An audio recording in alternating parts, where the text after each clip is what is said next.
Welcome to the We Are PPS podcast, where we sit down and talk with the staff, students, and community partners working to make Pittsburgh Public Schools one of America's premier school districts, student-focused, well-managed, and innovative.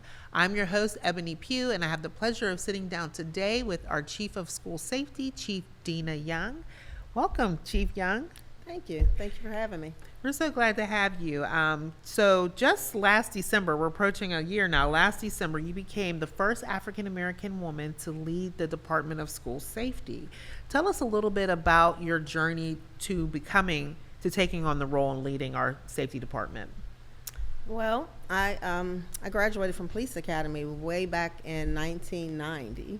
So I've been in the police field for a very long time.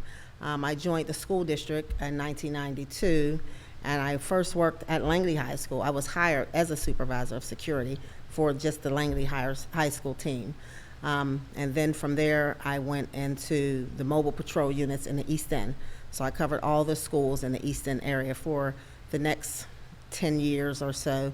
And then I became the first K-9 officer for the school district, and I had the drug dog for the K-9, the school district police. And so we did a lot of trainings with Pittsburgh Police, and we did a lot of searches around our buildings and schools, and I actually did some other searches outside of the school district, working with Pittsburgh Police and even state police, doing some searches for them. And then Chief Brown became the chief of school safety, and he kind of recruited me in to be his assistant chief. So I became an assistant chief, and I worked in that position for about 6.5 years. And then when he retired, it was just kind of like, it seemed like next steps, moving to, as I have been preparing for it for a long time. So yes, you have a great wealth of experience. You said since 1990. So yes, that's a long time. Yes, yes, it is. In that field of safety. When you entered the role, when you took on this role, what were some of your first priorities? Well, like I said, I've been in this school safety my whole career with the district since 1992, and I've just seen so many different things change over the years, and I kind of just wanted to bring us back to a space where we were fully staffed and we just had the abilities to handle all the district needs like we used to back in the day. We had lost a lot of people, especially during the COVID years. Our police department went down, our security team went down, and I just really wanted to really focus on building the department back up and getting us back to a working space. Yeah, and speaking of the safety department, it is made up of school security officers and school police officers. Can you explain the difference in these two roles and how they work together to ensure student and staff safety? Absolutely. So we have a security team. Our security team is comprised of about 75 people. That is our biggest division. Our security officers work inside of our schools. Usually our high schools have about 5 people working, and then some of the middle schools and elementaries may have 2, and then some of them work alone. There are some schools where there's just one security officer. So the security, they're just responsible for security in and around their schools, getting the kids in through the metal detectors in the morning, just safe school atmosphere, breaking up fights and things like that, dealing with different issues with kids, building a rapport with kids, working with the administrations at all the schools. Our school police officers ride around in police cars, right? They are fully outfitted as police officers. The only one problem is they do not carry firearms, right? But they are fully empowered as police officers. They have all arrest authority and every authority as a police officer, a jurisdictional police officer, but their jurisdiction is just simply lies within the school district as far as our buildings and our events. So anywhere there's a school event, a school police officer can go to that event and have police authority there. So the main difference, like it is, they graduate from the police academy, they do all the trainings of regular police officers, but they just work for the school district. And what kind of, so I heard you say school police officers are fully trained in police academy. But even with school police officers and our security officers, what kind of professional learning supports do they get to ensure that they are able to properly do their job? So both units get a wealth of trainings. All officers, school police and school security, have to go through what they call NASRO training. That is, it's a state mandate training. It hasn't always been state mandated, but we've always done it. There are several different agencies that teach NASRO. NASRO is just your basic school resource officer training. So it just tells you how to engage with kids in a school setting. It tells you how to deal with different issues that come up with kids, because we know that all kind of issues can come up, as far as their safety habits, just building a rapport with them, learning how to talk to them, learning how to engage them, learning how to work with administration teams, learning how to teach them safety protocols that's not even related to school, teaching them how to be safe online, teaching them how to be safe in the community when they're walking to school, how to maybe buddy up with somebody to walk to and from school, especially when you're going to be home late because you have practice after school, buddying up with somebody to and from your door. So it's just that NASRA training kind of gives you a whole array of how to work with kids and engage with kids. But everybody also, both units get CPR training. They do an implicit bias training. We did customer service. I think last year the training that the district offered. We get another state mandated training is that Act 55 training about emergency drills.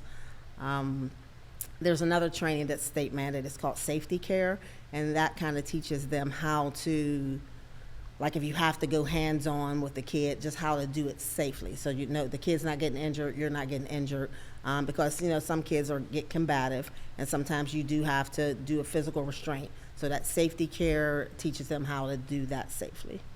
And then there's a whole bunch of other trainings we get, but those are the main ones.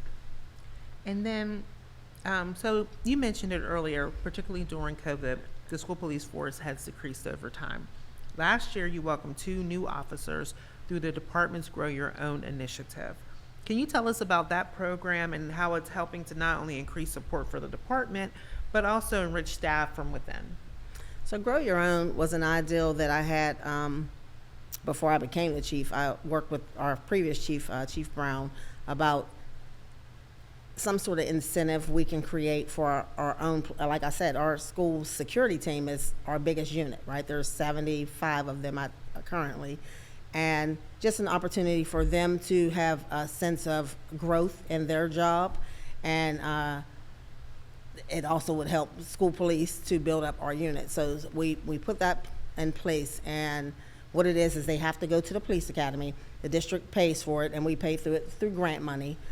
We pay through the academy, and they work full-time, still here every day, and they go to the police academy part-time. There aren't a lot of police departments that offer part-time training, but IUP does, and there's a couple other. So they go through the IUP Training Academy, and it's a 10-month course, and upon successful completion, they would be offered the job as a school police officer.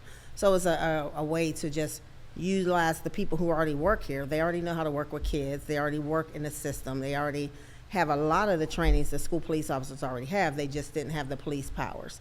So it was an opportunity to give them advancement opportunities. So that's wonderful. I'm trying not to cough here.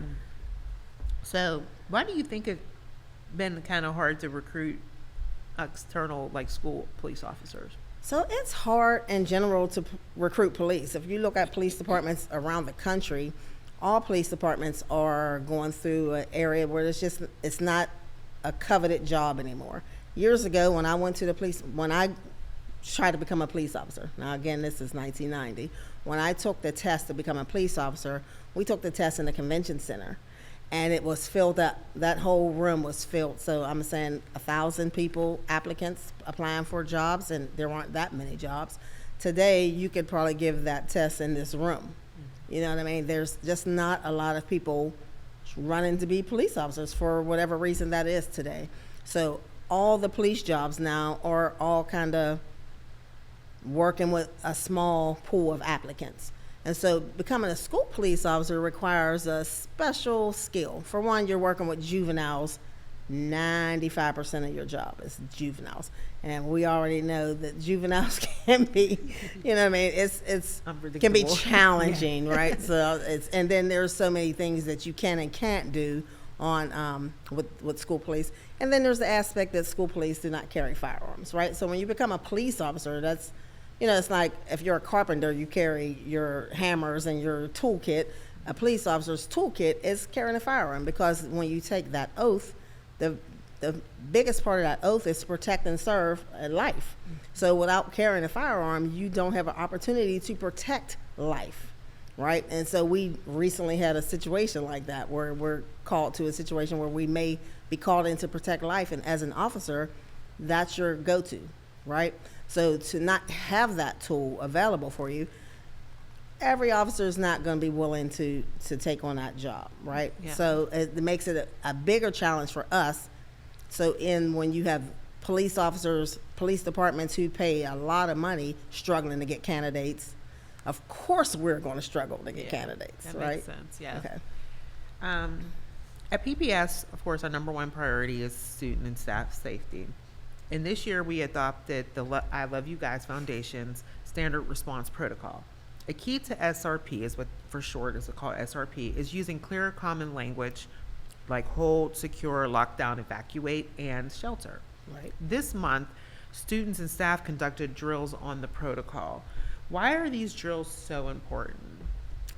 So if you watch any sport, you hear the coaches say to their team, you practice how you play. So if you don't practice well, you're not going to play well.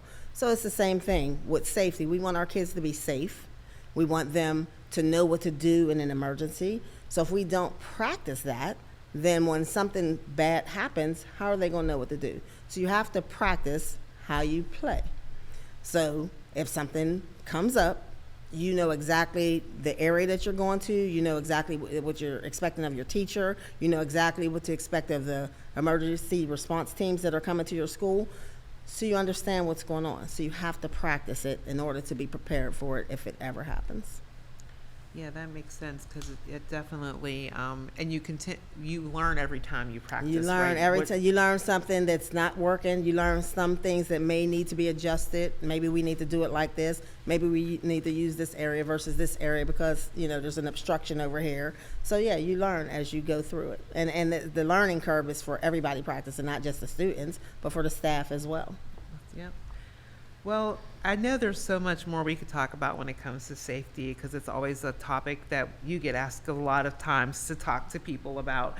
But before we go, I also like to give people a few questions that are, not related to necessarily PPS. So did you grow up in Pittsburgh, or is a little bit about? Yes, I'm born and raised in Pittsburgh, lived here all my life.